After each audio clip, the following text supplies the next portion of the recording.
What is happening, Ron? Welcome back to BITASSIST. Happy New Year to you all. Our first video of 2019. We're going to kick it off with This Week in Crypto. You can expect this from us every Thursday now going forward.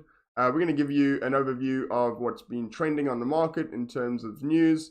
This is on the back end of the BITASSIST weekly newsletter, which we do release every Thursday at 1 p.m. UK time. Fantastic piece of content, giving you an overview of the market. Also, we go into which coins have performed best over that last week. We do dive a little bit deeper into analysis on each coin as well. So if you're looking for weekly updated news and weekly updated reviews on coins and research, make sure to join the BITASSIST newsletter. I'm going to leave a link down in the description and in the comments. So make sure to join us there. We'd be happy to have you. To kick off, so we're going to start with Bitmain. Bitmain CEO JIHAN is potentially looking to step down or of course be moved out or replaced. Let's see what happens there. Gate.io is just come out with a research paper about their 51% attack on Ethereum Classic. DX.EXCHANGE, exciting that they are now going to be listing tokenized stocks, which is fantastic movement for the crypto markets. And then of course Ripple has now signed up its 200th institutional client, which is great for the adoption of crypto, so I'm happy to see that happen.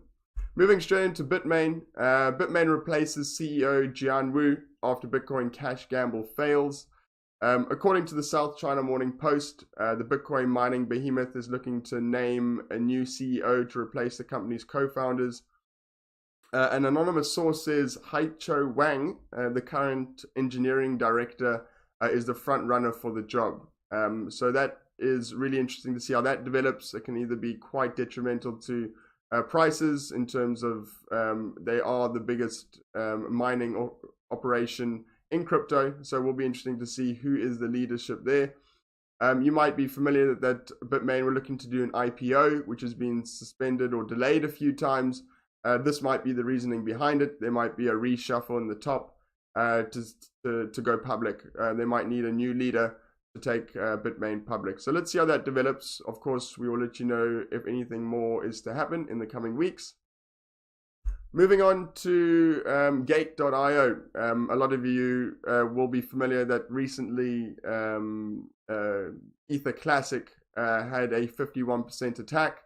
And it looks like Gate.io unfortunately were caught out by that. Crypto exchange Gate.io confirms a 51% attack on Ethereum Classic. Luckily, they're looking to return the funds. So any of you that are on Gate.io, don't stress too much.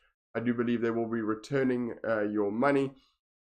They released a research paper and analysis on the ETC or Ether Classic transactions during the alleged attack, claiming it had detected 7 rollback transactions, 4 of which were reportedly conducted by the attacker, and transferred a total of 54,200 Ether Classic at a value of roughly $271,000. So yeah, so it's a serious attack. It's a large amount of money. It just shows you how easily some of these altcoins can get rolled back and can get their blockchains compromised. It'll be interesting to hear from you guys if any of you think that or who or what coin might be the next one that might have a 51% attack. A lot of these coins, can get 51% attack with like $50,000, some of them. It'll be interesting to see if any of that happens going forward.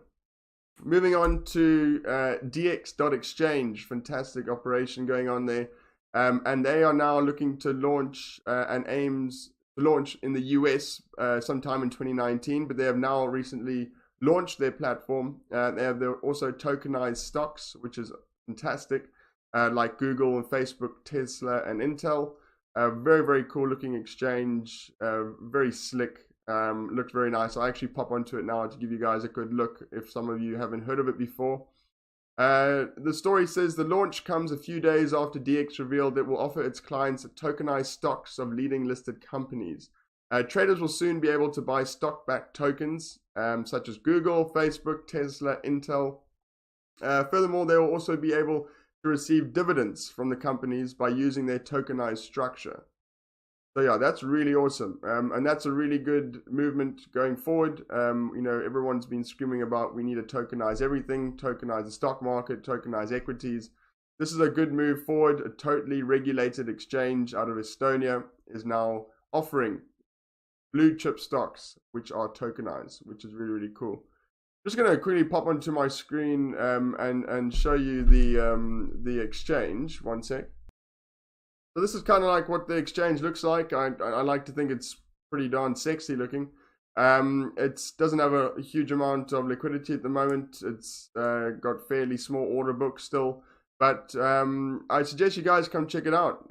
Digital stocks, and of course they've got Ethereum, Ripple, Litecoin, Bitcoin Cash, Digibyte, Amisago, and Enigma on here as well. So if you trade any of those and you want to sign up here, I'll leave a link in the description as well to check that out. Yeah, I like the look of it. It looks very slick, very colorful, and yeah, can't complain. I think it's a good move forward for tokenized stocks and of course regulated exchanges. Moving on to Ripple. So RippleNet surpasses 200 customers worldwide, which is a big move in the right direction for crypto and for Ripple. It goes on to say, this is a quote from Brad Garlinghouse, the CEO at Ripple. In 2018, so last year, nearly 100 financial institutions joined RippleNet. Now these are banks, financial institutions, and we're now signing up 2, sometimes 3 new customers per week. So that's incredible. And now they've just recently hit the 200 mark. We also saw in 2018 a 350% increase in customers sending live payments, and we're beginning to see more and more customers flip the switch and leverage XRP on-demand liquidity. So yeah, that's a great move for crypto. We like to think that hopefully Ripple will replace a lot of these archaic bank-to-bank transfers using XRapid for liquidity. So let's see where that goes and see how that affects XRP going into the future.